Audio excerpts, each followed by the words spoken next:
नमस्कार, साँझ 7 बजेको माउन्टेन समाचारमा स्वागत छ। म जीवन ढुङ्गाना। नमस्कार, म विश्व लिम्बु साम्याङखाम। सुरुमा अहिलेसम्मका मुख्य समाचार। संविधानका विवादित विषयहरू पुनः संवैधानिक राजनैतिक संवाद तथा सहमति समितिमा फर्कियो। 4 दिनभित्र सहमति जुटाउन संविधान सभाको निर्देशन। दलहरूले मौसम फेरि चाहिँ कुरा बदलेको संविधान सभा अध्यक्ष नेवाङको आरोप। सबैको हक अधिकार संविधानमा समेट्ने प्रयास भइरहेको भनाई। संविधानका लागि सहमतिको विकल्प नभएको संवाद समितिका सभापति भट्टराईको भनाई। संविधान सभाको जनादेश नै सहमतिका लागि भएको दाबी। बजार अनुगमन प्रभावकारी नभएको भन्दै संसदीय समितिद्वारा सरकारको ध्यानाकर्षण अनुगमन कमजोर हुनुमा यिनको दोष रहेको सरकारी अधिकारीको भनाई। एनआरएन अध्यक्ष शेष घलेद्वारा 1 अर्ब रुपैयाँको परोपकारी कोषको घोषणा। कोषको रकम नेपालीहरूको शिक्षा र स्वास्थ्यमा खर्च गरिने। फ्रान्सको चार्ली हेब्डो पत्रिकाको कार्यालयमा आक्रमणमा संलग्न रहेको आशंकामा 7 जना पक्राउ। आक्रमणमा संलग्न 1 जनाद्वारा आत्मसमर्पण। र अस्ट्रेलिया विरुद्धको चौथो टेस्ट अन्तर्गत तेस्रो दिनको समाप्तिमा भारतले 342 रन जोड्यो। विराट कोहली र लोकेश राहुलको शतकीय योगदान।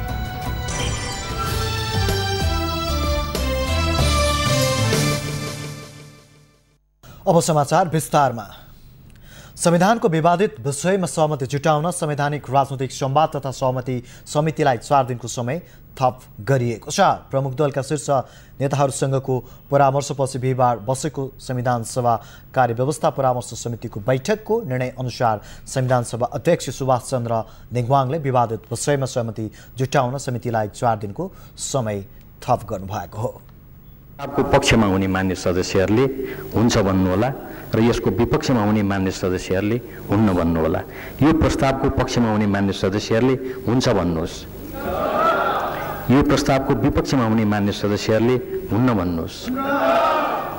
हुन्छ भन्ने पक्षका मान्य सदस्यहरूको बहुमत भएकोले उक्त प्रस्ताव बहुमतले स्वीकृत भएको घोषणा गर्दछु।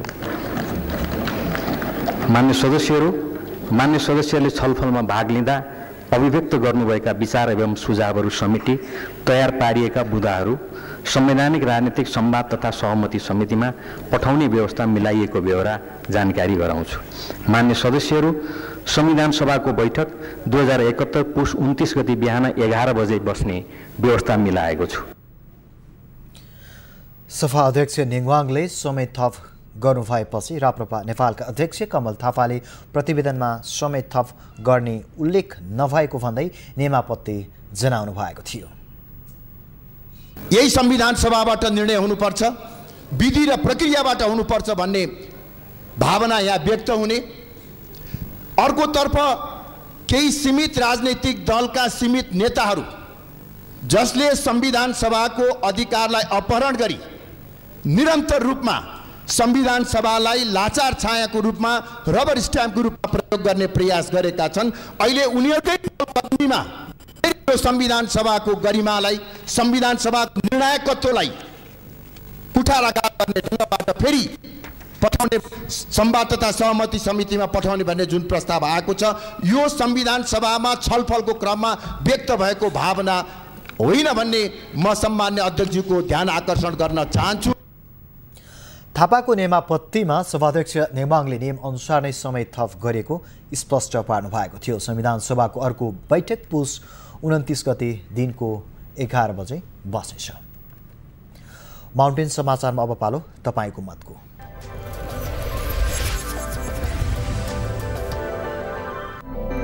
तपाईँको मतमा आजको प्रश्न छ, सहमतिको लागि संविधान सभा अध्यक्ष सुभाष चन्द्र नेवाङले नै अन्तिम पटक भनेर दिएको समयमा पनि सहमति जुटाउन नसक्ने संवाद समितिलाई सहमतिको लागि पुनः 4 दिन समय थप गर्नलाई तपाईँ के भन्नुहुन्छ? अप्सनहरू छ: ए समय घटाउने मेलो, बी सहमतिको प्रयास, सी संविधान जारी नगर्ने के। तपाईँको मत व्यक्त गर्न मोबाइलको मेसेज बक्समा जानुहोस्। M news space A B वा सी मध्ये कुनै एक अप्सन टाइप गरी 3001 मा एसएमएस गर्नुहोस्।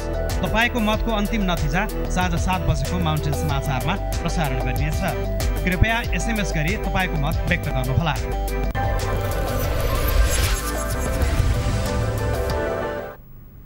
तपाईँको मतमा अब हामीले हिजो तपाईँलाई सोधेको प्रश्नको नतिजाको तपाईँले व्यक्त गर्नुभएको परिणामको पालो।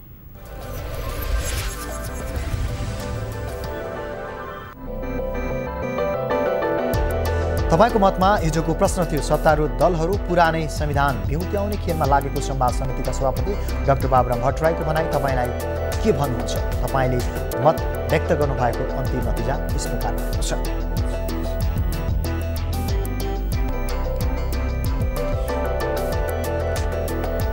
ए दोष अर्कालाईमा 31%, बी विपक्षको क्रन्दनमा 37% र सी भोला त त्यस्तोमा 32% मत प्राप्त भएको छ।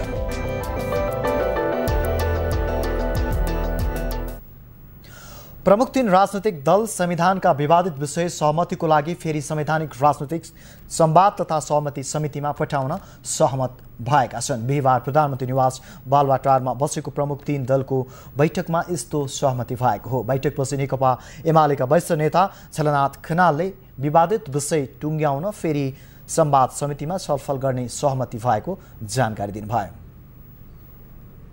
गर्नको लागि केही दिन फेरि संवाद समितिमा पठाउने कुरा हुन सक्दछ, तर त्यो पठाउँदाखेरि त्यहाँबाट सहमति भएन भने के गर्ने, प्रक्रियामा जाने कुरालाई पनि सुनिश्चित गरेर पठाउनुपर्छ भन्ने खालको कुराहरू भएको छ।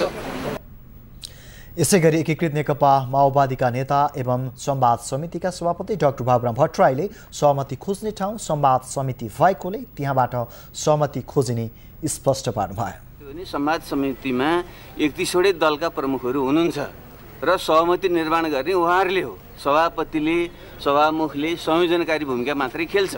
त्यसैले सहमति निर्माण गर्ने तपाईँहरूले नै हो। यदि तपाईँहरू सहमति निर्माण गर्न प्रतिबद्ध हुनुहुन्छ भने संवाद समितिमा लानु उपयुक्त हुन्छ। यदि अब तपाईँहरू जो नेताहरू हुनुहुन्छ, दलका प्रमुखहरू हुनुहुन्छ, अब तपाईँहरू सहमति चाहनुहुन्न भने त यताको बल उता, उताको बल यता मात्रै गरे खास अर्थ हुँदैन भन्ने मेरो भनाइ त्यति मात्रै हो। नेपाली कांग्रेसका महामन्त्री कृष्णप्रसाद सिटौलाले असहमतिका विषय संवाद समितिमा पठाउने प्रक्रिया लगायतका विषयमा संविधान सभामा अध्यक्ष नेवाङसँग छलफल गरी टुङ्गो लगाइने बताउनु भयो। आज मधेस मोर्चाका साथीहरू पनि छलफल आउनु भएन। नेपाली कांग्रेस, एमाले र माओवादीमा चाहिँ हामी रह्यौँ। अब नेताहरूले गएर हिजो सभामुखसँग उहाँहरूको सल्लाह भएको थियो कसरी अगाडि जाने भन्ने विषयमा नेताहरूले गएर भनिदिनुहुन्छ, हाम्रो सहमति भयो। 3 दल बैठकमा सहमति हुनुअघि नेपाली कांग्रेस र नेकपा एमालेका शीर्ष नेताहरूबीच छलफल भएको थियो। यस अघि संवाद समितिमा नेपाली कांग्रेस, नेकपा एमाले लगायतका दलले 9 बुँदे साझा धारणा पेश गरेका थिए। सो साझा धारणा संविधान सभामा पठाउने प्रक्रियाका विषयमा दलहरूबीच लामो समय विवाद भएको थियो। लामो रक्षाकस्यबीच संवाद समितिले 9 बुँदे प्रस्ताव समेटेर प्रतिवेदन संविधान सभामा पेश गरेको थियो। सो प्रतिवेदनमाथि संविधान सभाको बैठकमा आजबाट छलफल सकिँदैछ। अब बाँकी समाचार। संवैधानिक राजनैतिक संवाद तथा सहमति समितिका सभापति डाक्टर बाबुराम भट्टराईले सहमतिको विकल्प नभएको बताउनु भएको छ। बिहिबारको संविधान सभा बैठकमा प्रतिवेदनमाथि सभासदहरूले राखेको धारणाको जवाफ दिँदै सभापति भट्टराईले संविधान सभाको जनादेश नै सहमतिको आधारमा संविधान लेख्ने भएको स्पष्ट पार्नुभयो। संविधान निर्माण गरिसक्ने प्रतिबद्धता सबै दलहरूले गरेका हुन्। त्यस अर्थमा माघ 8 गते नजिक आउँदैछ। माघ 8 गतेभित्र संविधान बन्छ कि बन्दैन भन्ने प्रश्न एउटा अहम प्रश्न बनेर आएको छ र जनमानसमा पनि ठुलो तरङ्गहरू आएको छ र राजनीतिक दलहरूका अगाडि पनि एउटा ठुलो नैतिक प्रश्न उठेको छ। फेरि पनि एकचोटि हामी आफैले प्रतिबद्धता गरेको समय पालन गर्न सक्छौँ कि सक्दैनौँ भन्ने प्रश्न निकै पेचिलो रूपमा अगाडि आएको छ र हामीले संविधान सभाबाट 1 वर्षभित्र संविधान दिन्छौँ भनेकै यसमा सबैको प्रतिबद्धता, सबै दलहरूको, सबै मान्य सदस्यहरूको यसमा प्रतिबद्धता हो र यसलाई चाहिँ अन्यथा ठान्नुपर्ने, भन्नुपर्ने कुनै पनि अवस्था छैन।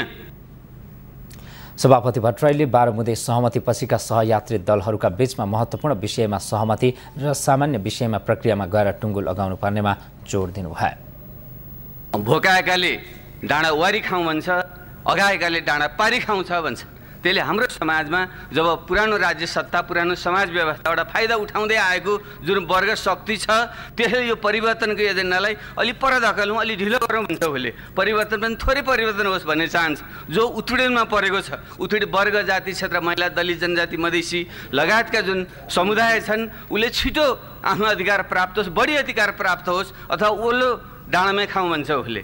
त्यसैले डाँडा वारी खाउँ कि डाँडा पारी खाउँ भन्नेहरूको बिचको एउटा विवाद भए जस्तै यो अहिलेको हाम्रो संविधान निर्माणको विवाद पनि त्यही हो। त्यसै भएको हुनाले हामीले एकले अर्कालाई दोषारोपण गर्ने कुरा नभइकन हामीले कुन वर्ग, कुन क्षेत्र, कुन जातिको प्रतिनिधित्व गरिराखेका छौँ, ती स्वार्थ हामीमार्थ अभिव्यक्त भएका मात्रै हुन्। समितिको प्रतिवेदनमाथिको छलफलका क्रममा सभासदहरू बीच सहमतिका लागि समितिमा पठाउने वा प्रक्रियामा जाने भन्ने विषयमा मतभेद भएको थियो। प्रतिवेदनमाथि 400 भन्दा बढी सभासदहरूले धारणा राखेका थिए। प्रमुख राजनैतिक दलका शीर्ष नेताहरू संविधानका विवादका विषय संवैधानिक राजनैतिक संवाद तथा सहमति समितिमा फिर्ता पठाउन सहमत भएपछि संवाद समितिलाई सहमति जुटाउने अवसर र चुनौती फेरि प्राप्त भएको छ। संविधान जारी गर्ने दिन माघ 8 नजिकिँदै गर्दा संवाद समितिलाई प्राप्त यो चुनौती सहज भने छैन। एक रिपोर्ट। डाक्टर बाबुराम भट्टराई अर्थात् संविधान सभा अन्तर्गतको राजनीतिक संवाद तथा सहमति समितिका सभापति का लागि नयाँ संविधान पस्कने मौकामा चौका हान्ने एक सुन्दर अवसर फेरि प्राप्त भएको छ। राजनीतिक दलहरूले संविधानका विवादित विषयमा कुनै सहमतिको बिन्दु भेट्न सकेनन्। संविधान सभा स्वयंले पनि कुनै निकास निकाल्न सकेन। बरु सार्वभौम सत्ता सम्पन्न संविधान सभा केवल दलहरूको अनिर्णयको बन्दीको शिकार मात्र बन्न पुग्यो। निसन्देह संविधान सभाले कुनै ठोस निर्णय लिन नसकेपछि कुनै न कुनै निकास दिनु नै पर्ने थियो र संविधान सभाले आफ्नो टाउको दुखाइ केही समयका लागि हल्का पार्नका लागि भए पनि सहमति खोज्ने जिम्मा पुनः संवाद समितिलाई दिएको छ। संविधान निर्माणको यस सङ्गीन घडीमा सहमतिका लागि आइस प्रयोग गर्ने समय हो अब संवाद तथा सहमति समितिका लागि। के विकल्पमा अब कसरी सहमति कायम गर्न सक्ला वा प्रयास गर्ला त संवाद तथा सहमति समितिले। यसअघि स्वविवेकीय अधिकार प्रयोग गर्ने अख्तियारी पाउँदा समेत कुनै चमत्कार गर्न नसकेको संवाद समितिले अहिले पनि कुनै चमत्कार नै गर्न सक्ने हो होइन यसै भन्न सकिन्न। तर आफूलाई जनयुद्धकालदेखि नै सधैँ शान्ति र संविधान पक्षधर दावी गर्दै आएका नेता डाक्टर भट्टराईले अब आफ्नो निष्ठा, समर्पण र इमान्दारितापूर्ण योग्यता साबित गर्न यो इतिहासकै उत्तम अवसर पनि हो। माघ 8 अब हप्ता, दिन र घण्टाको काउन्टडाउनतिर झरिसकेको छ। अब आज भोलि मात्र भनेर सहमतिको समय कटाउनुको कुनै पनि तुक बाँकी रहन्न। यसबेला दलहरूले लचकता प्रस्तुत गर्न कसले कति गम्भीरता देखाउने भन्ने नै महत्त्वपूर्ण कुरा हो। त्यसका लागि दबाबी र सहयोगी बन्न सक्नुपर्छ संवाद समिति। प्रमुख राजनीतिक दलका शीर्ष नेताहरू संविधानका विवाद मिलाउन डाक्टर बाबुराम भट्टराईले नेतृत्वको राजनीतिक संवाद तथा सहमति समितिमा फिर्ता पठाउन सहमत हुनुले समितिप्रति दलहरूको विश्वास फेरि एकपटक प्रकट भएको छ।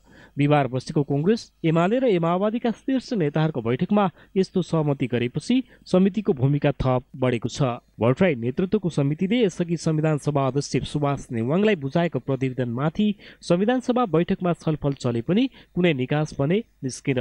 सबै सभासदहरूले धारणा राख्ने क्रम चल्यो। विमतिका विषय टुङ्गो लगाउन चाहिँ संवाद समितिमै फिर्ता पठाउने दलहरूको सहमतिलाई संविधान सभाले इन्कार गर्न सकिन। दलहरूको सहमतिलाई सदर गरेर संविधान सभाले आफ्नो काम पूरा गरेको छैन, केवल स्थानान्तरण गरेको छ। माओवादी नेता तथा संवाद समितिका सभापति डाक्टर भट्टराईले संविधान सभा र समितिमा प्रतिवेदन घुमाइरहन नहुने बताइरहे पनि फेरि सहमतिको जिम्मा उनीले पाएका छन्। सबै दलका शीर्ष नेताहरू लचिलो भएर छिटो टुङ्गोमा पुग्नुपर्ने अपिल छ संवाद समितिका सभापति डाक्टर भट्टराईको। अब शीर्ष नेताहरूलाई सक्दो छिटो लचिलो बनाउने जिम्मा पनि उनकै हुन पुगेको छ। दलहरूबीच संघीयता, शासकीय स्वरूप, निर्वाचन प्रणाली लगायतका विषयमा विवाद छ। यी विवादलाई कसरी टुङ्गो लगाउने भन्ने बीचको बाटो सुझाउन सके मात्र संवाद समितिको चुनौती साकार हुनेछ।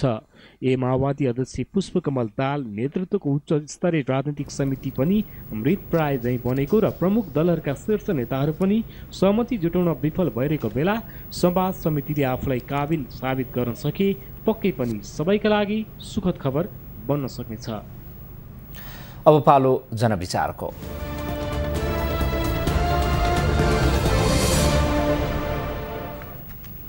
दलहरूबीच बढ्दै गएको दूरीका कारण माघ 8 मा संविधान जारी नहुने अवस्था सृजना भएपछि हामीले मफसलका जनताको विचार बुझेका थियौं। माघ 8 मा संविधान जारी गर्नका लागि राजनैतिक दलहरूलाई कस्तो दबाब दिनुपर्छ, हेरौं बाराका जनताको भनाई आजको जनविचारमा।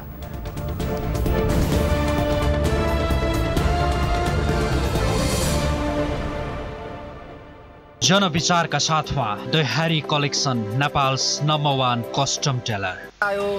यो दबाब सिर्जना गर्नलाई जनताले के गर्न सक्छन्? दबाब गर्नलाई पहिला जनता निष्पक्ष जनता भन्ने नै देशमा भएन के कोही चाहिँ माओवादीको कोही चाहिँ काङ्ग्रेसको कोही चाहिँ एमालेको यसरी त सबै आफ्नै मान्छे सबै उनीहरूकै मान्छे नेताहरू कोसँग डराउनु पहिला चाहिँ निष्पक्ष जनता हुनु पर्यो दबाब दिनलाई अनि बल्ल जनतासँग डराउँछन् र गर्छन् नेताहरूले चाहिँ अब जनताले चाहिँ केही कुरा बुझेका छैनन् अब यिनीहरूलाई जसो गर्दा पनि हुन्छ हामीले चाहिँ जे गर्दा पनि हुन्छ भन्ने जस्तो चाहिँ नेताहरूको चाहिँ एउटा भाव छ एउटा उहाँहरूको सोचाइ छ तर जहाँसम्म लाग्छ अब त्यसरी उहाँहरूले चाहिँ छुट पाउनुहुन्न किनभने दुईचोटि संविधान सभाको चुनाव भइसकेको छ नेताहरूले चाहिँ दलका नेताहरूले चाहिँ एउटा कुरो के बुझ्नुपर्छ भने जस्तो 62-63को जनआन्दोलनले राजालाई फ्याँकिदिएर चाहिँ तपाईँको नेपालमा चाहिँ गणतन्त्र घोषणा भयो भनेपछि भोलिको सन्दर्भमा जनताले पनि तपाईँको त्यस्तो खालको आन्दोलन आदिबेरी सिर्जना गरेर नेताहरू फ्याँकिनु पनि त सक्छन्। त्यहाँ हात्ती आयो फुसो भने जसरी उहाँले दुई पटक बोलेर पनि पुरा गर्नुभएको छैन र बाघ आयो भने जस्तो कहानी उहाँहरूले दोहोऱ्याउनु भएको छ र यस्तै तरिका हो भने जनताहरू हामी मिलेर फेरि पहिलाको जस्तै युद्धभूमि रणभूमि नेपाललाई त्यस्तो देखिन्छ बनोस् भन्ने हाम्रो जनताको चाहना हो अनि यदि तोकेको समयमा बन्न सकेन भने जनताले यतिकै छोड्दैनन् सडकमा उत्रेर हुन्छ कि कसरी हुन्छ दबाब दिनेमा पछि पर्दैन र नै संविधान जारी गर्नको लागि जनताहरूले आफ्नो ठाउँबाट आफ्नो सभासदहरूलाई म्याक्सिमम प्रेसर दिनुपर्छ त्यतिले गर्दा पनि भएन भनेदेखि जनता सडकमै उत्रेर चाहिँ धरना जुलुस गर्न पनि पछाडि पर्नु हुँदैन भन्ने मेरो राय छ।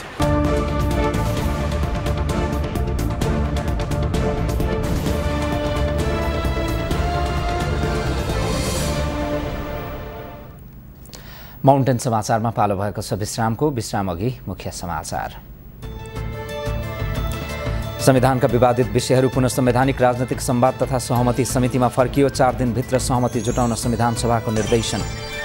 दलहरूले मौसम फेरिए झैं कुरा बदलेको संविधान सभा अध्यक्ष नेम्बाङको आरोप। सबैको हक अधिकार संविधानमा समेट्ने प्रयास भइरहेको भनाई। संविधानका लागि सहमतिको विकल्प नभएको संवाद समितिका सभापति भट्टराईको भनाई। संविधान सभाको जनादेश नै सहमतिका लागि भएको दावी। बजार अनुगमन प्रभावकारी नभएको भन्दै संसदीय समितिद्वारा सरकारको ध्यानाकर्षण। अनुगमन कमजोर हुनमा ऐनको दोष रहेको सरकारी अधिकारीको भनाई। एनआरएन अध्यक्ष शेष घलेद्वारा 1 अर्ब रुपैयाँको परोपकारी कोषको घोषणा। कोषको रकम नेपालीहरूको शिक्षा र स्वास्थ्यमा खर्च गरिने।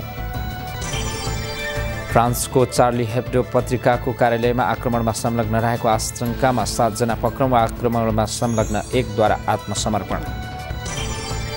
र अस्ट्रेलिया विरुद्धको चौथो टेस्ट अन्तर्गत तेस्रो दिनको समाप्तिमा भारतले 342 रन जोडे। विराट कोहली र लोकेश राहुलको शतकीय योगदान।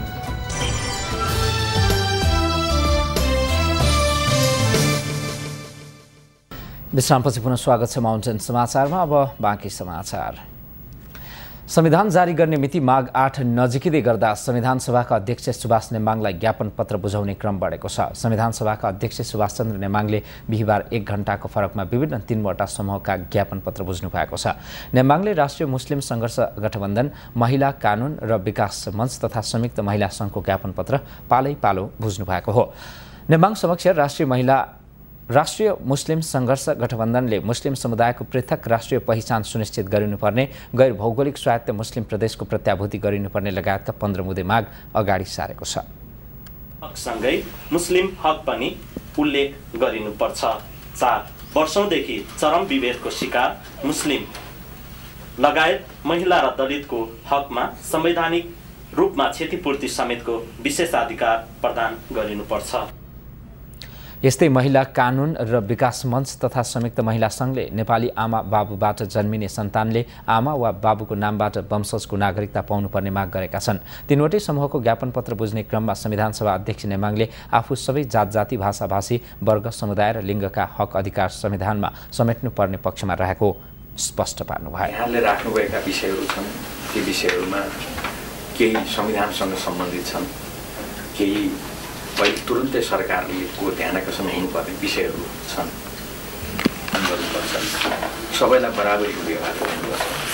त्यही आधारमा राज्यको धर्म हुँदैन भन्ने आधारमा नै हामीले धर्मनिरपेक्षता भनेर घोषणा गऱ्यौँ। यहाँलाई सुन्दैनै छ।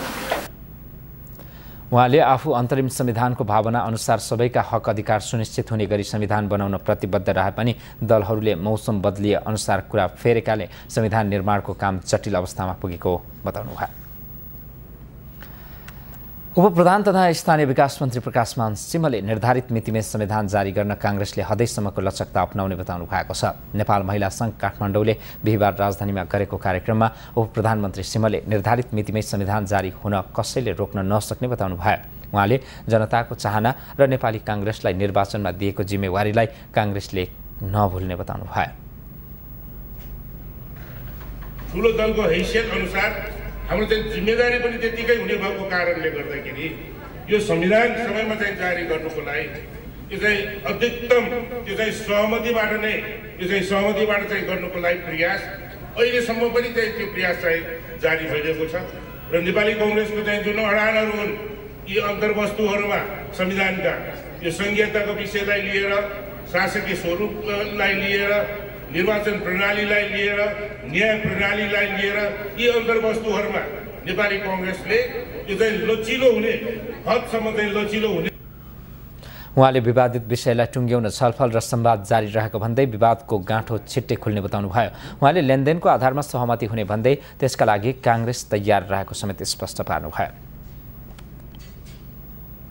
एकीकृत नेकपा माओवादी अध्यक्ष पुष्पकमल दाहालले आफ्नो कारण संविधान बन्न नसकेको भन्ने प्रचार गलत भएको बताउनु भएको छ। बिहिबार बिहान लाजिमपाटमा राष्ट्रिय मुस्लिम सङ्घर्ष गठबन्धनको ज्ञापन पत्र बुझ्दै उहाँले सबैभन्दा बढी संविधानको वकालत माओवादीले नै गरेको स्पष्ट पार्नुभयो। उहाँले अझै पनि माघ 8 मै सहमतिमा संविधान जारी गर्न प्रयत्न भइरहेको जानकारी गराउनुभयो।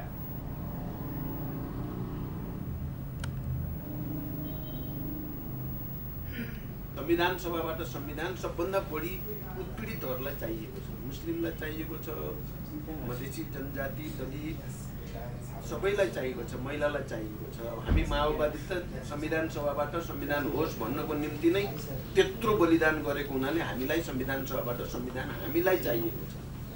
तर बनाउन के खोजिया छ भने माओवादीलाई नचाहिए जस्तो, कांग्रेस र एमालेलाई मात्रै चाहिए जस्तो गरी प्रचार गरिएको छ। त्यो झुटो प्रचार हो। सरकारमा रहेका दलहरूले हिजो भएका सम्झौता सहमति तोड्न खोजे परिस्थिति जटिल बन्ने पनि उहाँले चेतावनी दिनुभयो। राष्ट्रिय मुस्लिम सङ्घर्ष समितिले संविधानमा मुस्लिम समुदायका हक अधिकार पनि सुनिश्चित हुनुपर्ने मागसहित ज्ञापन पत्र बुझाएका हुन्। अब बाँकी समाचार। सामाजिक व्यवहार सुधार विधेयक संशोधनको लागि 101 वटा संशोधन प्रस्ताव पेश भएको छ। विधेयक समयानुकूल नभएको भन्दै सभासदले यति धेरै संशोधन प्रस्ताव अघि सारेका हुन्। व्यवस्थापिका संसदको राज्य व्यवस्था समितिमा विधेयकमाथिको छलफलमा भाग लिँदै सभासदहरूले सामाजिक कार्य वा व्यवहारका सम्बन्धमा भएका कानुनी प्रावधान पनि समाजका सम्भ्रान्त वर्गका व्यक्तिले नै उल्लङ्घन गर्ने गरेकाले कार्यान्वयनमा जोड दिनुपर्ने बताए। यसको संक्षिप्त नाम र प्रारम्भमै के छ भन्दाखेरि यसलाई अत्यन्तै व्यवस्थित गर्नुपर्ने र एउटा मर्यादित बनाउनु पर्ने र एउटा मितव्ययी र पारदर्शी बनाउनु पर्ने। यो शब्दले नै तपाईँको चाहिँ अलिकति यो ऐनलाई व्यवस्थित गर्नको निम्ति र यो व्यवस्थित पनि छैन, जुन ऐन कार्यान्वयन पनि छैन। 10 दिनपछि तपाईँ लगेर बुझाउनुहुन्छ कसरी सम्भव होला भनेर। त्यसैले कुनै पनि नियम बनाउँदाखेरि यहाँ बसेर होइन, यो समाजले कति हामीले सर्भाइभ गर्न सक्छ, यो लागू हुन सक्छ कि सक्दैन भनेर। अब कानुन त बनाइन्छ तर लागू हुँदैन भने त्यसको कुनै औचित्य हुँदैन त। बैठकमा उपस्थित उपप्रधानमन्त्री समेत रहेका गृहमन्त्री वामदेव गौतमले सबै संस्कारलाई पन्छाउन नमिल्ने भएका कारण व्यवस्थित र सुधार गरेर लैजाने सन्दर्भमा विधेयक राम्रो हुने दावी गर्नुभयो। सामाजिक सुधारमा सबै व्यक्तिहरूलाई प्रेरित गर्न चाहिँ मद्दत गर्छ र कसैले लुकी छिपिकन चाहिँ त्यस्तो किसिम गर्न थालिन्छ भनेर भने पनि त्यसलाई अन्त्य गर्नको निम्ति यसले चाहिँ काम गर्दछ। यो कानुन चाहिन्छ, सामाजिक सुधार गर्नुपर्छ भन्ने आयो। त्यस भएर त्यसलाई परिमार्जन गरेर लागू गर्न सकिने गरी परिमार्जन गरेर यसलाई पास गर्न पर्छ। सरकारका तर्फबाट पेश भएको सामाजिक व्यवहार सुधार विधेयकमा वैवाहिक संस्कार, जन्तीको व्यवस्थापन, भोज तथा दाइजो लिने विषयदेखि घर सजाउने लगायतका विषयमा सीमा तोकिएको छ। बजारका अनुगमनको प्रभावकारिताको विषयमा सभासद र सरकारी अधिकारीहरूबीच केही बेर जुवारी चल्यो। अनुगमनका नाममा करोडौं रुपियाँ खर्च भए पनि कालो बजारीका कारण उपभोक्ता मारमा परेको भन्दै सभासदहरूले प्रश्न गर्दा सरकारवाला निकायका अधिकारी भने यिनलाई दोष देखाएर पन्छ्याउने कोसिसमा थिए। सहकर्मी रोजिना थापाको रिपोर्ट। बजार अनुगमनमा वर्षेनी रकम वृद्धि भइरहने, अनुगमन पनि हुने तर अनुगमन भने परिणाममुखी बन्न नसकेको भन्दै संसदीय समितिले वाणिज्य विभागलाई प्रश्न तेर्स्यायो। अनुगमन र परिणामका आँकडा प्रस्तुत गर्दै समितिले अनुगमनका लागि मात्र अनुगमन गर्ने तर जनताले प्रत्यक्ष अनुभूति गर्न नपाएको विषय समितिले प्राथमिकतामा राखेको थियो। समिति सभापतिले अनुगमन र परिणामको आँकडा प्रस्तुत गर्दै वर्षेनी अनुगमनको खर्च बढ्ने, अनुगमन बढ्ने तर परिणाम अर्थात् सम्बन्धित निकायलाई गरिने कारबाहीको सिफारिस पनि घट्दै जानुको कारण खोजेका थिए। अनुगमन गरेका विषयहरूमा 2 करोड 74 लाख रुपियाँ भनेको चाहिँ अब अहिले जस्तो माननीयज्यूलाई पनि चाहिँ कतिपय कुराहरू भन्दा चाहिँ अप्ठ्यारो भएको जस्तो महसुस पनि मैले गरेको छु। अब त्यो पछाडि चाहिँ व्यवसायजीले त्यहाँ दिनु होला सजिलो भन्नु होला, तर चाहिँ यिनै कुराहरूले जस्तो यो जस्तो तपाईँको साइनबोर्डको कुराहरू अनि लेबर नटासेका कुराहरूमा गरिएका अनुगमनहरूमा निकालेको खर्चको चाहिँ यो जुन छ यो भयङ्कर सायद यसैमाथि उभिएर धेरै चर्चा परिचर्चाहरू हुन्छन् होला, त्यसैले यो कुराहरू उठेको पनि हुन्। समिति सभापतिले पछिल्लो 3 वर्षमा अनुगमनको रकममा वृद्धि भएर आर्थिक वर्ष 2071-72 मा 2 करोड 74 लाख रकम पुगेको र अनुगमनका संख्यामा वृद्धि भए पनि कारबाहीका लागि मुद्दा दायर भने जम्मा 4 वटा मात्र भएको भन्दै अनुगमनको प्रभावकारितामा प्रश्न उठाएका थिए। लगत्तै विभागका पदाधिकारीले अनुगमनको प्रभावकारितामा केही समस्या भएको स्वीकार गर्दै रकम यतिकै सकेको भन्ने विषयको भने खण्डन गरे। 75 जिल्ला मध्ये 75 जिल्ला जानेर 5वटा जिल्लामा हाम्रो वाणिज्य कार्यालय छ, त्यहाँ हामी जिल्ला प्रशासनलाई पैसा पठाउँदैनौँ र उपत्यकाका 3टा जिल्लालाई पनि हामी पैसा पठाउँदैनौँ भनेको 5 र 3 8वटा जिल्लालाई हामी पैसा पठाउँदैनौँ, बाँकी हामी 67 जिल्लालाई पैसा पठाउँछौँ। 1,10,000 को दरले कति पैसा गयो? 70 लाख रुपियाँ पनि जाएको छ। त्यस्तै गरेर घरेलु तथा साना उद्योग कार्यालय जसले निरीक्षण अधिनको जिम्मेवारी निर्वाह गर्नुभएको छ ती कार्यालयमा हामी 50 देखि 50,000 त्यो स्टेसनरी खर्च गर्न सामान्य रूपमा उहाँहरूलाई हामीले दिएका छौँ। त्यो गर्दाखेरि 1.5 करोड रुपियाँ जान्छ भने यो अनुगमनकै काममा खर्च भएको पैसा हो 22 देखि 23 लाख गएर यो पिक्चर मैले एक देखाउन सक्छु। बैठकमा वाणिज्य तथा आपूर्ति मन्त्रालयका सचिव तथा विभागका महानिर्देशकले जनशक्ति तथा स्रोत साधनको अभावका कारण अनुगमन आवश्यकता अनुरूप प्रभावकारी हुन नसकेको स्वीकार गरे। उनीहरूले अनुगमन पछि कमजोरी देखिए तत्कालै कारबाही गर्न सकिने प्रकारको ऐन तय गर्न लागेको जानकारी गराउँदै अनुगमनको प्रभावकारिता बढाउने विषयमा आफूहरू क्रियाशील रहेको जानकारी पनि गराएका थिए। यसलाई स्पष्ट रूपमै कारबाही भएर ल यसले गल्ती गरेको हो, यसले कारबाही हुनुपर्छ भनेर स्पष्ट रूपमै त्यसलाई चाहिँ जरिमाना गर्ने, सजाय गर्ने त्यो किसिमको प्रावधान हुनुपर्छ भनेर पनि हामीले अगाडि पनि कुरा उठेर त्यसको कानुनी संशोधनको प्रक्रियामा करिब अन्तिम उसमा चाहिँ पुगिसकेको पनि छ। यदि त्यो कार्ययोजना ल्याउन सरकार तथा विभागको ध्यानाकर्षण गराएका थिए। माउन्टेन टेलिभिजनका लागि क्यामेरामा प्रेम राणाका साथ रोजिना थापा, काठमाडौँ। माउन्टेन समाचारमा पालो भएको छ विश्रामको। विश्राम अघि मुख्य समाचार। संविधानका विवादित विषयहरू पुनः संवैधानिक राजनैतिक संवाद तथा सहमति समितिमा फर्कियो। 4 दिनभित्र सहमति जुटाउन संविधान सभाको निर्देशन। दलहरूले मौसम फेरिए चाहिँ कुरा बदलेको संविधान सभा अध्यक्ष नेमाङको आरोप। सबैको हक अधिकार संविधानमा समेट्ने प्रयास भइरहेको भनाइ। संविधानका लागि सहमतिको विकल्प नभएको संवाद समितिका सभापति भट्टराईको भनाइ। संविधान सभाको जनादेश नै सहमतिको लागि भएको दावी। बजार अनुगमन प्रभावकारी नभएको भन्दै संसदीय समितिद्वारा सरकारको ध्यानाकर्षण अनुगमन कमजोर हुनुमा यिनको दोष रहेको सरकारी अधिकारीको भनाइ। एनआरएन अध्यक्ष शेष खलेद्वारा 1 अर्ब रुपियाँको परोपकार कोषको घोषणा। कोषको रकम नेपालीहरूको शिक्षा र स्वास्थ्यमा खर्च गरे। फ्रान्सको चार्ली हेब्डो पत्रिकाको कार्यालयमा आक्रमणमा संलग्न रहेको आशंकामा 7 जना पक्राउ। आक्रमणमा संलग्न 1 द्वारा आत्मसमर्पण। र अस्ट्रेलिया विरुद्धको चौथो टेस्ट अन्तर्गत तेस्रो दिनको समाप्तिमा भारतले 342 रन जोड्यो। विराट कोहली र लोकेश राहुलको शतकीय योगदान।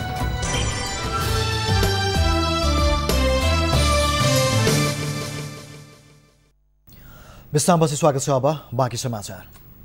वर्षौंदेखि व्यवस्थित बस पार्क निर्माणको चाहनामा रहेको बागलुङ वासीहरूको आवाजलाई न त स्थानीय निकायले गम्भीर बनेर सुन्यो न त केही योजना नै अघि सार्यो। तर यतिखेर वर्षौंको अव्यवस्थित पार्किङबाट अजित बनेका स्थानीयले आफ्नै आर्थिक सहयोगमा बस पार्क बनाउन जुटेका छन्। बागलुङबाट सुवास आचार्यको रिपोर्ट। बागलुङ नगरपालिका वडा नम्बर 11 मा सुविधा सम्पन्न बस पार्क बनाउनका लागि स्थानीयवासीले बागलुङ नगरपालिकालाई 17 रोपनी जग्गा निःशुल्क दिएका छन्। नगरपालिकाभित्र आधुनिक सुविधा सम्पन्न बस पार्क निर्माण गर्नका लागि जग्गा व्यवस्थापन तथा विकास समिति र बागलुङ नगरपालिका बीच जिल्ला प्रशासन कार्यालय बागलुङमा दुई पक्ष सम्झौता भयो। 12 वर्ष अघिदेखि सुरु भएको बस पार्क बनाउने योजना अन्तर्गत समितिले नगरपालिका कार्यालयलाई बस पार्क निर्माण गर्नको लागि बाटो बाहेक 17 रोपनी जग्गा निःशुल्क प्रदान गरेपछि बस पार्क निर्माणले अब गति लिने समिति बताउँछ। जग्गामा छ त्यसमध्येमा चाहिँ अब 50% बाटो सहितको जग्गा राज्यलाई हस्तान्तरण गर्ने जुन आधा जग्गावालाले फिर्ता गर्ने हाम्रो कार्यक्रम बनाएको छ। पालिकासँग सम्झेर 5 वर्षभित्र सम्पन्न गर्ने भन्ने भएको छ। कहिले पास हुनुहुन्छ बस पार्क? अब 30 दिनभित्र हामी पास गर्ने।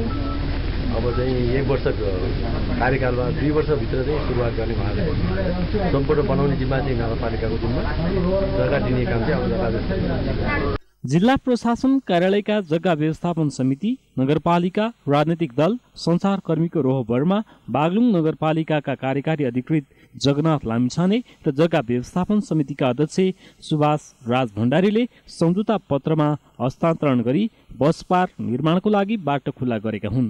बागलुङ नगरपालिकाले अब 6 महिनाभित्र बस पार्क निर्माण तथा बाँकी जग्गा व्यवस्थापन सहित एकीकृत गुरु योजना अनुसार 4 वर्षभित्र बस पार्क निर्माण सम्पन्न गर्ने सम्झौतामा उल्लेख गरिएको छ।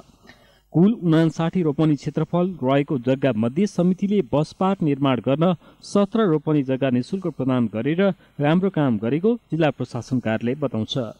यो बागलुङ नगरपालिका क्षेत्रका जनता जग्गा धनीहरूले जग्गा विकास गर्ने कार्यक्रम अन्तर्गत बागलुङ नगरपालिकालाई 17.5 रोपनी जग्गा जुन उपलब्ध गराउनु भएको छ। त्यसबाट भविष्यमा बागलुङ नगरपालिकाको एउटा व्यवस्थित बस पार्क पनि बन्ने र बाँकी जग्गामा नगरपालिकाले टाउन प्लानिङ गर्ने विकास गर्ने गर्दाखेरि जग्गा धनीहरूले पनि राम्रोसँग घडेरीहरू प्राप्त गरे। यो एउटा उदाहरणीय काम भएको छ। बागलुङका स्थानीय जनताले बस पार्क निर्माणको लागि करिब 1 अर्ब मूल्य पर्ने जग्गा निःशुल्क प्रदान गरेर उदाहरणीय काम गरेको देखिन्छ। अब सरकारवालाले व्यवस्थित बस पार्क निर्माण चाँडोभन्दा चाँडो बनाउन जरुरी देखिन्छ। बागलुङमा 23 वर्षदेखि यातायात सञ्चालन भए पनि व्यवस्थित बस पार्क निर्माण हुन नसक्दा बागलुङ नगरपालिका वडा नम्बर 3 चिप्लेटीबाट अस्थायी रूपमा बस पार्क सञ्चालन हुँदै आएको थियो। माउन्टेन टेलिभिजनका लागि बागलुङबाट सुभाष आचार्यको रिपोर्ट। जिल्लाका कारागारहरू कैदी बन्दीहरू सुधार गर्ने गृह भन्दा पनि कठोर प्रकृतिका अपराधिक जन्माउने स्थानका रूपमा विकसित भएको रूपन्देहीको जिल्ला कारागारमा रहेका कैदी बन्दीहरूको भनाइ बुझ्दा प्रमाणित हुन्छ। व्यवस्थापिका संसद अन्तर्गतको सामाजिक न्याय तथा मानव अधिकार समितिको कारागार अध्ययन अवलोकन तथा निरीक्षण कार्यदलले रूपन्देहीको जिल्ला कारागारमा गरेको अनुगमनले यो निचोड नजिक पुग्न गाह्रो छैन। रूपन्देहीबाट विवेक विश्वकर्माको रिपोर्ट। कैदी र बन्दीहरूसँग गरेको अन्तर्क्रियामा कैदीहरूले सरकारले निर्दोषलाई पनि कारागारभित्र पुर्याएको बताउँदै निर्दोष अवस्थामा रहँदै पनि कारागारभित्र पुर्याइएकाहरू कठोर प्रकृतिका अपराधी बन्न बाध्य भएको बताए। प्रहरीले सही र वैज्ञानिक तरिकाबाट अनुसन्धान नगरी कुटपिट र यातनाबाट अनुसन्धान गर्दा कैयौं निर्दोषहरू कारागारभित्र पुगेको उनीहरूले बताए। साथै उनीहरूले निर्दोष व्यक्ति कारागारबाट सजाय पूरा गरी समाजमा फर्किन नसक्ने र अपराधी मनोवृत्ति बढ्ने बताए। कैदी बन्दीहरूले यसखाले अवस्थालाई राज्यको कमजोरी भएको अनुगमन समिति समक्ष भने। कैदीहरूले अनुगमन समितिलाई नयाँ बन्ने संविधानमा सुधारका कुराहरू समेट्न सुझाव दिए। राणाकालमा बनेका संरचना र त्यति बेलाकै नीति नियम र रासन पनि कायम रहेको बताउँदै त्यसमा परिमार्जन गर्न आग्रह गरे। रूपन्देही कारागारमा सीमान्तभन्दा अत्यधिक बढी कैदी बन्दीहरू रहँदा समस्या देखिन्छ। खुल्ला आकाश नै कैदीहरूको रातको छानो बनेको छ। खाना पकाउने ठाउँ गतिलो छैन। भनेको बेलामा शौचालय जान मुस्किल छ। राति आलो पालो सुत्नुपर्छ। उनीहरूले समितिका सदस्यहरूसँग दुखेसो पोखे। भैरवा कारागारको क्षमता 100 जनाको छ, तर 225 कैदी र 168 बन्दी गरी 368 जना छन्। समितिका संयोजक 5 करोड राईको संयोजकत्वमा रहेको सभासदहरूको टोलीले बुधबार भैरहवामा रहेको जिल्ला कारागारको अनुगमन गरेको थियो। अनुगमनका क्रममा समितिका सदस्य सभासदहरू बैठनी देवी खवास, प्यारेलाल राणा, सयिबा प्रवीण र कमला दोङ सहभागी रहेका थिए भने समितिको सचिवालय तर्फबाट उदय कुमार भण्डारी र ठाकुर प्रसाद प्याकुरेल रहेका थिए। निरोगी एकै ठाउँमा रहेको छ, त्यति मात्र होइन, कति ठाउँहरूमा अब देशमा के भइरहेछ, हामी कस्तो प्रकारको संविधान बन्न गइरहेको छ उनीहरूले सुसूचितै छैन। एउटा पत्र पत्रिका अधिकार छैन, लाइब्रेरीको व्यवस्था छैन, खेल्ने चौरको व्यवस्था छैन, उहाँहरूको भन्नुहोस् न उहाँहरूको अध्ययन गर्ने छैन, उहाँहरू उत्पादनसँग जोडिने कुनै वस्तु नै छैन त्यहाँभित्र। त्यसले एकदम कहाली लाग्दो 21औं शताब्दीको लोकतन्त्र हामीले अभ्यास गरिरहेको छौँ। यो लोकतन्त्रको अभ्यास गरेर पनि कहीँ लोकतन्त्रको आभास मैले कैदी बन्दीहरू कारागारभित्र पाइनँ। अनुगमनमा कैदी बन्दीहरूले सूचनाको हकबाट समेत वञ्चित रहेको, घर परिवारका सदस्यहरू तथा आफन्तहरूसँग भेट गर्ने समय अभाव भएको गुनासो गरे। खेलकुद र आय आर्जनका स्रोतहरूको अभावलाई अनुगमन समितिले कारागारमा रहेका बन्दीहरूको मागहरूलाई समेटेर संविधान सभामा प्रतिवेदन पेश गर्ने प्रतिबद्धता जनाए। अनुगमनका क्रममा अन्य जिल्लाका कैदी बन्दीहरूले पनि अनुसन्धानको फाटोको विषयमा कमजोर रहेको बताएको उल्लेख गरिएको छ। माउन्टेन टेलिभिजनका लागि रूपन्देहीबाट विवेक विश्वकर्माको रिपोर्ट। अब आर्थिक समाचार।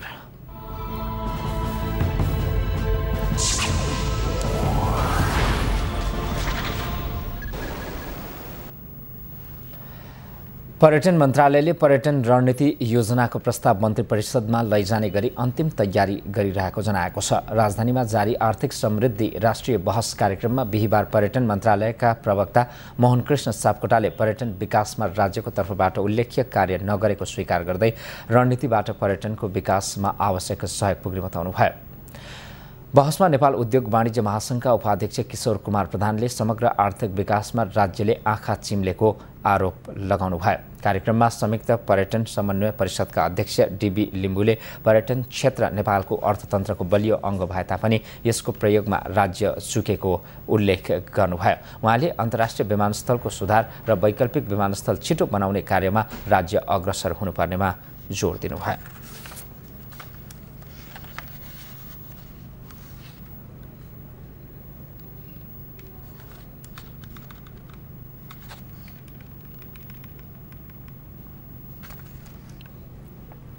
गैर आवासीय नेपाली संघका अध्यक्ष शेष घलेले 1 अर्ब रुपैयाँको परोपकारी कोषको घोषणा गर्नुभएको छ। बिहिबार राजधानीमा पत्रकार सम्मेलन गरी घलेकी श्रीमती जमुना गुरुङले स्थापना गरेको MIT फाउन्डेसन मार्फत उक्त रकम बराबरको कोष घोषणा गरिएको हो।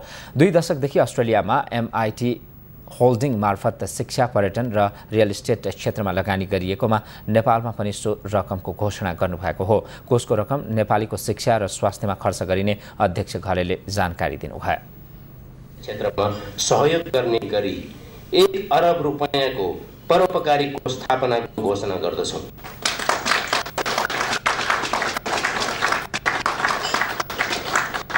मलाई थाहा छ नेपालको यस्तो अवस्थामा 1 अरब रुपैयाँको हाम्रो सानो प्रयासले मात्र परिवर्तन ल्याउन सक्दैन। उहाँले कोष मार्फत नेपालका दुर्गम गाउँका विद्यालयमा अध्ययनरत गरिब तथा जेहेन्दार विद्यार्थीलाई छात्रवृत्ति दिइने बताउनुभयो। घलेले 2 महिनाको अवधिमा नेपालमा करिब 8 अर्ब रुपैयाँ बराबरको लगानी गर्ने प्रतिबद्धता समेत व्यक्त गर्नुभएको छ। हामीसँग अन्तर्राष्ट्रिय र खेल समाचार बाँकी नै छन्। माउन्टेन समाचारमा पालो भएको छ विश्रामको।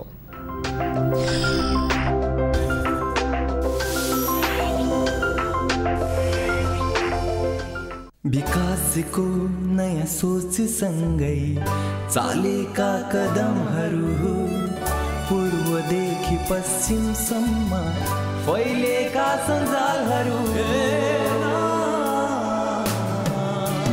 Web surfer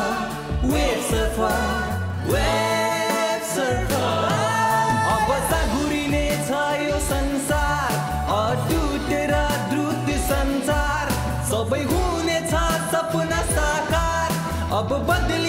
web surfer internet, इन्ट्रानेट र इन्टरनेट टेलिफोनी सेवाको लागि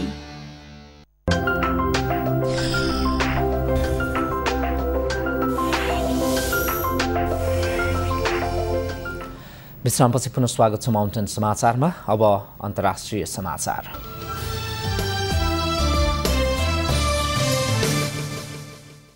फ्रान्समा चार्ली हेब्डो पत्रिकाको कार्यालय आक्रमणमा संलग्न रहेका आशंकामा 7 जनालाई पक्राउ गरिएको छ। राजधानी पेरिस नजिक पक्राउ परेका उनीहरू संदिग्ध आक्रमणकारीका परिवारजन रहेको बताइएको छ। यसअघि प्रहरीले 2 जना आक्रमणकारीको तस्बिर सार्वजनिक गरेको थियो। प्रहरीले 32 वर्षीय शरीफ काउसी र 34 वर्षीय चार्ली काउसी दाजुभाइको नाममा पक्राउ पर्ची जारी गर्दै उनीहरू हतियारधारी र खतरनाक रहेको भन्दै खोजी तीव्र पारेको जनाएको थियो। संदिग्ध आक्रमणकारी 3 जना मध्ये 1 जनाले आत्मसमर्पण गरेका छन्। सामाजिक सञ्जालमा आफ्नो नाम देखेपछि उनले आत्मसमर्पण गरेका हुन्। 3 जना इस्लामी अतिवादी हुन सक्ने फ्रान्सेली सञ्चार माध्यमले जनाएका छन्। फ्रान्सेली राष्ट्रपति फ्रान्सवा होलान्डले पत्रिकाका प्रधान सम्पादक सहित 12 जना मारिएको घटनामा शोक मनाउन बिहीबार राष्ट्रिय शोक घोषणा गर्दै आक्रमण फ्रान्सको मूल भावना र अभिव्यक्ति स्वतन्त्रता विरुद्ध रहेको टिप्पणी गरेका थिए।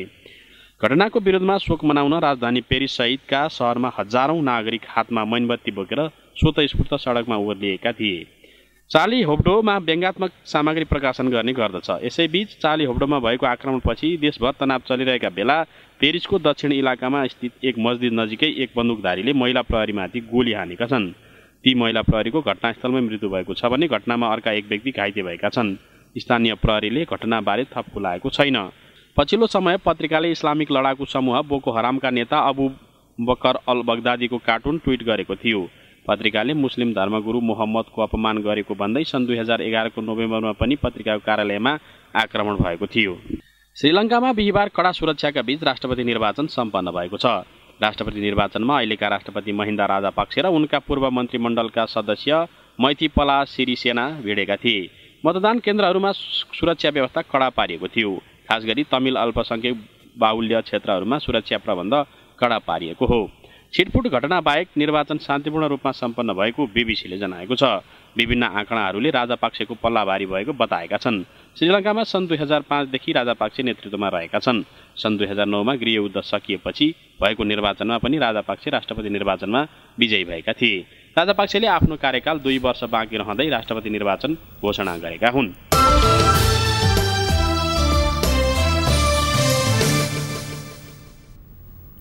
माउन्टेन समाचारमा अब पालो खेलकुद समाचारको।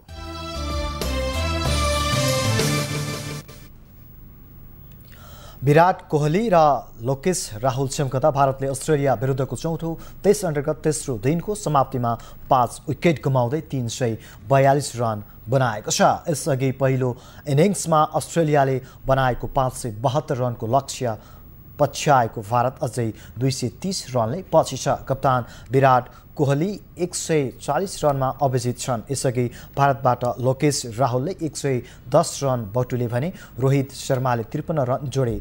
लोकेशले आफ्नो दोस्रो टेस्ट खेलमै शतक प्रहार गरेका हुन्। उनले 262 बल खेल्दै 13 चौका र 1 छक्का प्रहार गरे। अस्ट्रेलियाबाट मिचेल स्टार्क र शेन वाटसनले 2-2 विकेट लिए भने नाथान लायोनले 1 विकेट लिए। कोहली र लोकेशको उत्कृष्ट प्रदर्शनका बावजुद भारतमाथि दबाव भने कायम छ।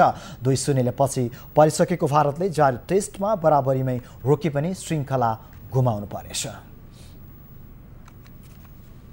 भारतीय क्रिकेटका मूर्धन्य व्यक्तित्व सचिन तेन्दुलकर अब फिल्मी उद्योगमा फाइला चाल्दैछन्। उनी आफ्नो जीवनमा आधारित फिचर फिल्ममा नायक बन्न लागेका हुन्। सहकर्मी अन्वेषण अधिकारीको रिपोर्ट। सचिन तेन्दुलकर क्रिकेट पारखीहरूमाझ सर्वाधिक चर्चित नाम हो। तर भारतीयहरूका लागि उनी केवल क्रिकेटर मात्रै होइनन्। उनलाई भारतीयहरू राष्ट्रिय गौरवको प्रतीक ठान्छन्।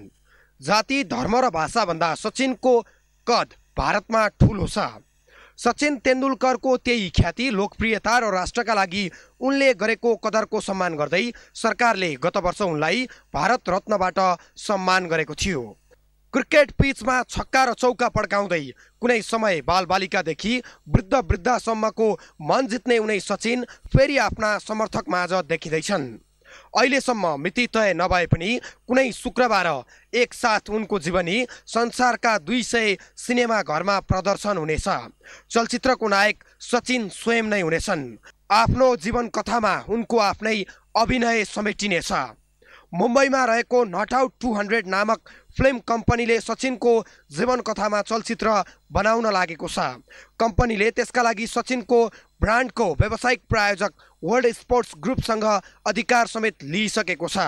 बेलायतका चर्चित फिल्म निर्देशक जेम्स एस्क्रिनेले सचिनको जीवनी निर्देशन गर्नेछन्। यसअघि टेनिस खेलसँग सम्बन्धित ब्याटल अफ सेक्सिज नामक चलचित्र उनले निर्देशन गरेका थिए। इङ्ग्लिस फुटबल टिमको सन् 1990 को विश्वकपको हारलाई लिएर उनले वन नाइट इन टुरिन निर्देशन गरेका थिए।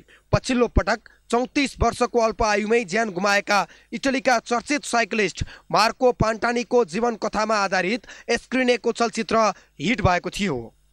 अब उनले सचिनको क्रिकेट तथा मैदान बाहिरको जीवनीलाई समेत पर्दामा उतार्न लागेका हुन्। वर्ल्ड स्पोर्ट्स ग्रुपसँग अनुमति लिएपछि नट आउट 200 ले विश्वभरका विभिन्न टेस्ट मान्यता प्राप्त देशका क्रिकेट सङ्घसँग सचिनको भिडियो फुटेज मागेको छ।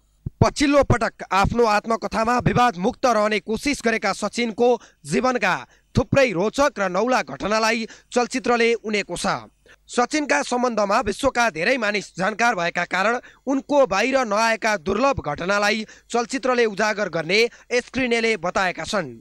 स्कुले जीवन र मुम्बईको सामान्य पारिवारिक अवस्थादेखि विश्वकै आदर्श बन्ने क्रममा सचिनले क्रिकेट मैदान बाहिर निभाएको भूमिकालाई चलचित्रमा उतार्ने कोसिसमा निर्देशक एस्क्रिने छन्। सचिन अघि नै उनका समकालीन अजय जडेजा र बाल्यकालदेखिकै साथी क्रिकेटर विनोद काम्बलीले बलिउडमा पाइला चालेका थिए।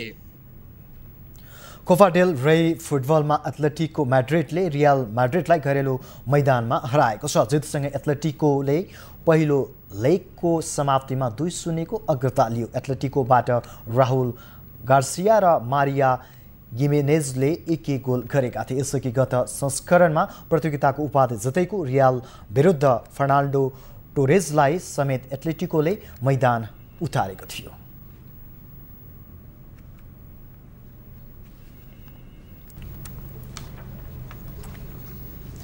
यससँगै हामी माउन्टेन समाचारको अन्त्यमा आइपुगेका छौँ। जाँदा जाँदै अहिलेसम्मका मुख्य समाचार पुनः एकपटक। संविधानका विवादित विषयहरू पुनः संवैधानिक राजनीतिक संवाद तथा सहमति समितिमा फर्कियो। 4 दिनभित्र सहमति जुटाउन संविधान सभाको निर्देशन। दलहरूले मौसम फेरिए झैँ कुरा बदलेको संविधान सभा अध्यक्ष नेम्बाङको आरोप। सबैको हक अधिकार संविधानमा समेट्ने प्रयास भइरहेको भनाइ।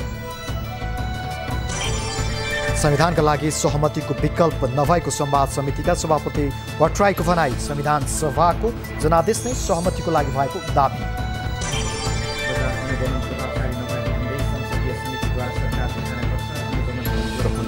ऐनको रहेको सरकारी अधिकारीको भनाइ। एनआरएन अध्यक्ष शेष खलेद्वारा 1 अर्ब रुपियाँको परोपकारी कोषको घोषणा। कोषको रकम नेपालीको शिक्षा र स्वास्थ्यमा खर्च गरियो। फ्रान्सको चार्ली हेब्डो पत्रिकाको कार्यालयमा आक्रमणमा संलग्न रहेको आशंकामा 7 जना पक्राउ। आक्रमणमा संलग्न 1 द्वारा आत्मसमर्पण। र अस्ट्रेलिया विरुद्धको चौथो टेस्ट अन्तर्गत टेस्ट दिनको समाप्तिमा भारतले 342 रन जोड्यो। विराट कोहली र लोकेश राहुलको शतकीय योगदान।